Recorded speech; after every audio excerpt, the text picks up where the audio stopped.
Recording actual hours in eJazz. Using your Work First activity participation hours log, you're going to tally those up when you get those job logs in, and you're going to use those to enter participation hours monthly in eJazz. So currently, people use CATs going in, but I'm going to show you how to, as of the 20th, go into eJazz and do this. First, you're going to start on the eJazz homepage. Put in your eJazz client ID. That takes you to the client main page. On the client main page in eJazz, you're going to click on Client Monthly Participation. You'll see here on the Client Monthly Participation page where you can enter dates, participating hours, excused hours, unexcused hours, and holidays. For example, this client, this is for the month of February. The name is Todd Christensen, and this is his Jazz ID number. And you see here for the 1st through the 2nd, 32 hours. This is great because really, could he get 32 hours in for the month? No. So I'm going to update this, and I'm going to go ahead and put in, oops, made a mistake. What I meant to say was 8 hours. I put in the wrong log time. So I'm going to put 8 hours participating, and I'm going to go ahead and update that. I also realized that, oops, excused hours dates, I put the wrong amount of time. This was another day that I was thinking of. So I'm going to go ahead and update that. When you click on that, it comes up in another window, and you see here 8 hours for the 1st. All I have to do to change that is to just take it out. Close. It says here, please click Update button on the original page to save these changes, because you have to save on the original page. So we say OK, and then we come over to Update. Now we have the correct hours. So as you can see, even after you've entered hours, you can always go back in and fix it if there's something wrong. Let's look at his January hours. You see all the hours were entered in for January, and his total hours were 113. Unfortunately, what we don't see here is how many participation hours are expected of Todd. So you would have to know that before going in here. I want to look at a few buttons that we have here. Home will take you out of this client's record and into the eJazz homepage. Back will take you one field back, which is the client main page. So we'll just go ahead and go back into participation. Client transaction history will tell you all the transactions that have happened with this client. So we'll click that. So you can see here there have been multiple things done with this client's record as far as actual hours. If I want to filter it, I can do the reporting year, January, month and year, month 2019. I could change the year if I wanted to. Put in my component, which is JS. You could click on this question mark, and it'll bring up the different types. I just happen to know. And then, if it's not on this list, the next 10, and so on. So I'm going to close that. Active and current only is what I'm looking for, and the responsible party is going to be ESD. When I click the filter button, I will now get a view of only January and the hours, the date ranges, excused hours, and I could even click on the link here in the excused hours, and it'll pop up in another window, and I can see the reason why there was excused hours. So here I would have to look at the attendance to see, but over here these two entries were temporary employment unverified. Last button here that we have is help. So as you see, even as you go from page to page in the actual hours, transaction history, let's go back, client monthly participation, you have a help button in each one. So let's go to this help button first in client monthly participation. We're going to click on that.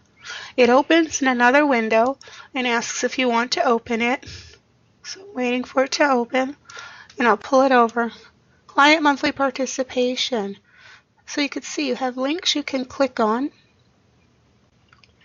and lots of information here and even screenshots. So this is a very helpful tool. Let's go into client transaction history and let's look at their help button. It's excuse me, it's opening. All right, and look, for this page, it has its own help information, links. So as you see, every single page in eJazz has a help button. This is very, very helpful. No pun intended. So now we're going to go ahead and enter some actual hours.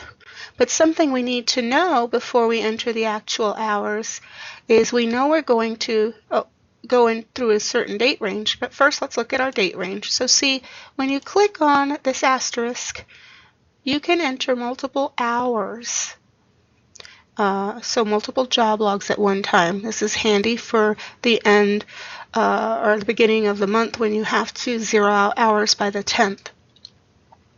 So let's look at our date range real quick. We need to enter hours for the 3rd through the 9th. So what I want to do right now is go back to the attendance history, job search attendance on the client main page. And I'm going to look at not attendance history because this is closed attendance history when the client was in previous, but the current attendance history will be under record attendance. So the 3rd through the 9th, we're looking at participating.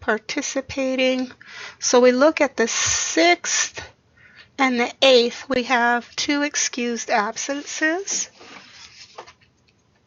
and neither are employment related, right? So I'm going to write the 6th and the 8th down, and then I'm going to go main. Remember, home always takes us out. So we're going to go into client monthly participation, asterisk to enter more hours, and you have to start with the date range before you go over here. So if I try to do this, it's going to say you must enter start and end date. So you have to start here. So we will enter the 3rd through the 9th. And this person is supposed to do 40 hours, which we can see. Let's go back just to show you on the job search attendance screen, 40 hours. So this can get a little go back and forth doing it this way, but there's a better way, and I'll be showing that in another video. So here we have, got to start again because we went out the 3rd through the 9th. We know they're full-time. We know we had their hours, their job log in front of us. So what we're going to put in there is they had 2 excused days. So they did 24 hours of work. And then we're going to go into the excused hours. That's going to come up in another window, so I'll bring that over. So I know that the excused hour dates were the 6th and the 8th. So if I try to just click this before clicking on this field, it won't work. So just make sure you click on this field and have that little cursor flashing. So the first one is the 6th. We're going to give the person 8 hours excused. temporary employment excused reason isn't what we need to do here, because we know that they were an unplanned closure and an illness or an absence. So if they had temporary employment, we would choose one of these, but they do not. So as a reminder, unverified is for those who report that they've worked for temporary employment but have not submitted to you the temporary employment verification form that's signed by the employer. If it's it would be verified if you had that. All right, so then we're going to enter another day, and it was the 8th. So see, because I didn't click in the next field, it changed this one to the 8th. So let's go ahead and put that back to the 6th. Click into the next field and the 8th. And again, 8 hours. So now we go ahead and close, and you'll see that you have to click OK and update in the next screen. So we're going to go ahead and click OK. We're going to update this.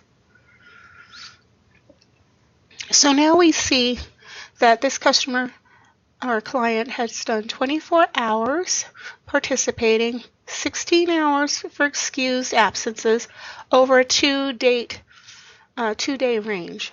So that's what that means, 16 hours in 2 days. No unexcused hours, no holiday hours. I want to show you real quick for state holidays. If you click on this, it'll open in another window, and what you get is the state holidays and when they are. So Christmas, the 25th of December, Martin Luther King's birthday, the 3rd Monday of January. So that's a little helpful thing on holidays. So that is how we enter actual hours going through the client main page in eJazz.